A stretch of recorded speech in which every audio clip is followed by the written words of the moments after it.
Welcome to another episode of Conversations with Miss Marcy. I am back after a little bit of a hiatus. So I've just been dealing with life, trying to, as they say, take the bitter with the sweet. So I thank everybody for, just reaching out and trying to find out when I was going to be back doing my podcast and everything. I do appreciate that. And like I said, I just been dealing with life and just trying to get some things together. I just needed some time to get some things together. Yeah, so here I am. And it's good to be back, actually. It's just something I said I couldn't let just fall to the wayside because, life is life. Life is going to continue to be life, and you're going to continue to go through ups and downs. So, you still have to put one foot in front of the other and just still keep moving. So I cannot come back on here and not talk about one of the most tragic events that has happened over the this past weekend or whatever, because it affected a lot of people, especially my hometown, Dayton, Ohio. So basically, there was a shooting. It was in the first one was in El Paso, Texas, where a 21-year-old, what was his name? Patrick Crusius or something like that. Patrick Crusius. But he walked into a Walmart and just opened fire on just innocent people. And not even 24 hours later, at approximately 1:05 in the morning on Sunday, a gunman carrying an assault-style rifle opened fire at Ned Pepper's nightclub in Dayton, Ohio's Oregon district. Now, this shooting took less than 1 minute.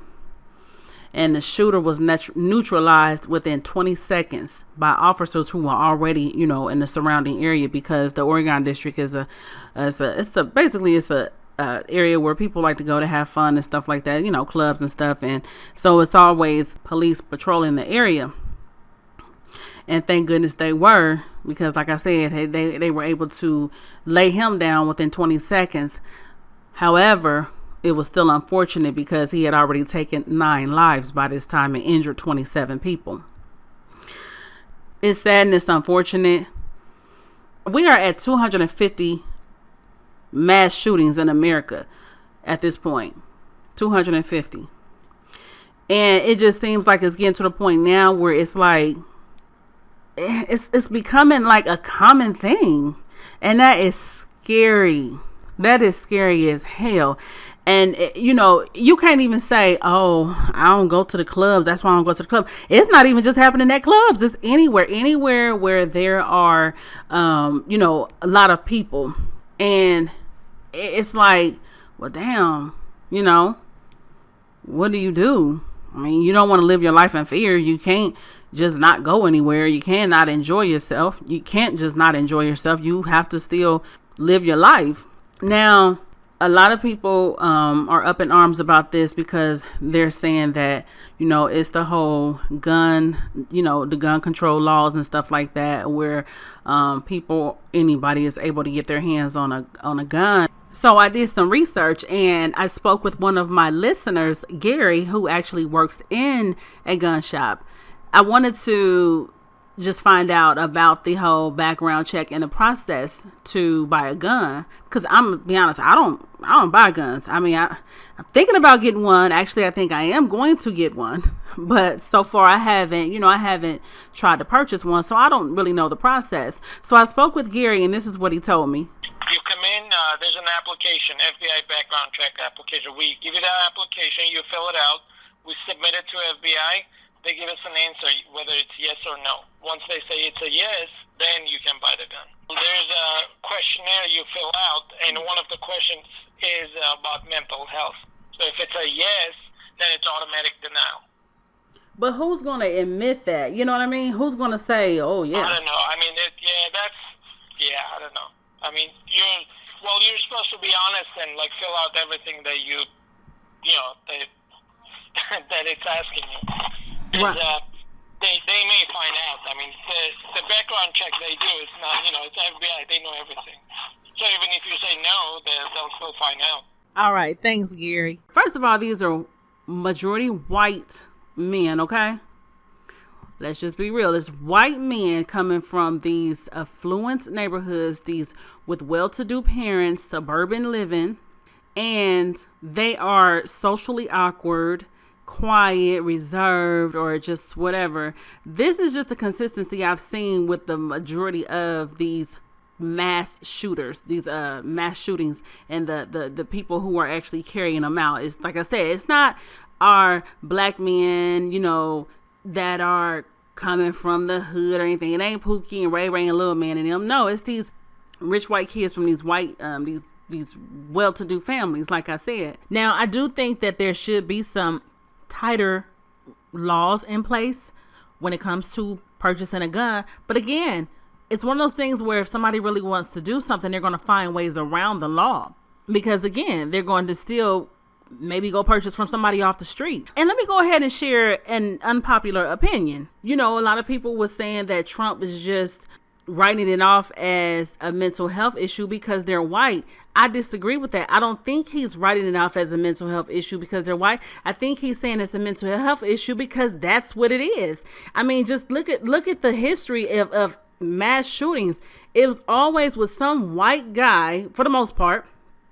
I mean, other than like the DC sniper and the Virginia Tech, because the Virginia Tech guy was he was Korean, and then the DC snipers were black. So, but I'm saying the majority of these mass shootings that's being carried out, they're being carried out by these white men, and it's like I said, it's already some type of mental issue that they already had going on. But it was one of those things where the mental issue was not really detected. It wasn't, it's never been documented, and that's how you have the appearance of these mass shooters. Majority of them said stuff like, "Oh, I didn't know anything was wrong. I didn't suspect anything. He was so quiet." And so that's what I'm saying. It's nothing that is obvious.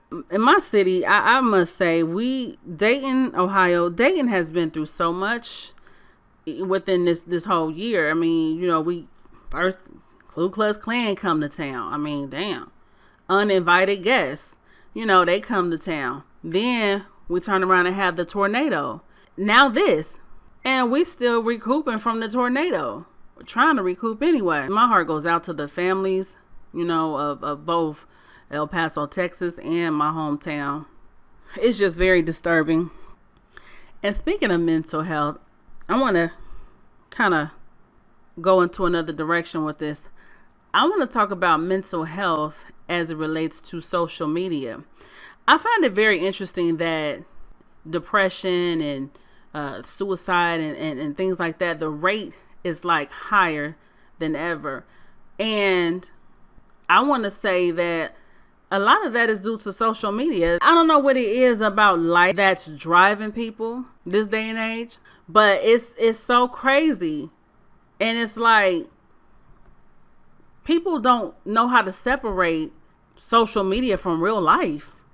A lot of the stuff you see on social media is not real life. A lot of these people are not living their best lives. I don't care what you see them doing. They're not. I mean, it's to the point where, if you are in a relationship or if you are just, whatever you got going on in your life, if it's not posted on social media, it's like people don't believe it's happening. People don't think you're really happy in your relationship because you're not posting every damn thing you and your man or your girlfriend or whatever you and your significant other are doing. Then maybe you guys are not really happy. Me, I'm the kind of person, I don't give a fuck about social media like that. I mean, I post things, but I feel like this story is not about to be put on display for the whole world to see. I just cannot see myself posting everything I eat, every time I'm in the fucking gym, everywhere I go, who I'm with, what we're doing. And that's another thing. I don't always want people knowing what I'm doing and who I'm with, and you know what I mean? I don't like all that. But I mean, some people do. And I understand some people get paid off social medias, and I ain't mad at them. I ain't knocking nobody's hustle, but I mean, for me, you have to disconnect from social media. That stuff that too much of anything is a bad thing. We all know, but that shit is draining. Like, and it's like you're just constantly seeing so much on there at a fast rate. We consume our news, through social media. Everything. It just can be a bit much. it kind of comes off like a high school popularity contest or some shit. And then like if you don't have a whole lot of followers, you ain't popping. But you know, you could look like you popping on social media and have a whole lot of followers, but in real life you ain't popping. You ain't lit. You ain't got what it. You ain't got what everybody think you got. And on the flip side, you could be popping in real life, very successful, got it going on. But on social media, you don't have a lot of followers and stuff. So it's like you really are popping in real life. You ain't popping on social media. So that's what I mean when I say people need to learn how to separate. And then two, no matter what people say, like I said, if you consume it enough, it's bad for you. No matter who you are, no matter how strong and how grown people feel like they are, at some point you can become influenced. And why you think that people on social media who have like huge followings, a lot of times in their bio it'll say influencer, because they know that if they put enough pictures of themselves looking like they have a charmed life, then they know that it's going to influence other people. It's going to make you want to, first of all, follow them, because people want to follow people who they think have what they don't have, or who just live a certain lifestyle that they would love to live. But all I'm saying is, I mean, to each his own, you know. And I know some people try to say, oh, you know, people should let what you see on social media, let it motivate you. That's bullshit. And I think that's just something people say to try to sound positive about it. Because at the end of the day, if it was all about being motivated by it, why so many people get depressed behind it? And it's time consuming. I don't even see how people can sit on social media all day. Oh my gosh. And I'm going to go on to say that I feel like if you are a person with a family, you know, a wife and children, or a husband and children, whatever, I feel like if you're not getting paid to be on social media, I feel like you shouldn't have time to be on there like that. I really don't. I feel like you should not have time to sit on social media.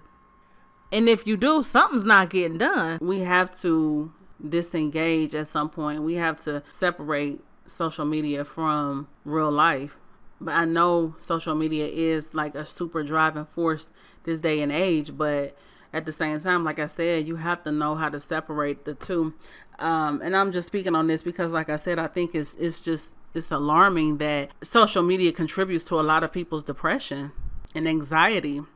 So what it comes down to is understanding and knowing that the internet, period, not just social media, but the internet and social media should be observed and not absorbed. You see. And just know that social media is not the holy grail of life. It's not what should determine, you know, who you are, what your purpose is. Like it shouldn't determine how beautiful you are or how beautiful you think you are. It shouldn't determine a lot of things that it is determining for people. And I think that's what makes it just detrimental to a person's mental health. All right, guys, that's it for today's podcast. Thank you so much for tuning in. Be sure to like and subscribe and follow me on social media. All right, take care.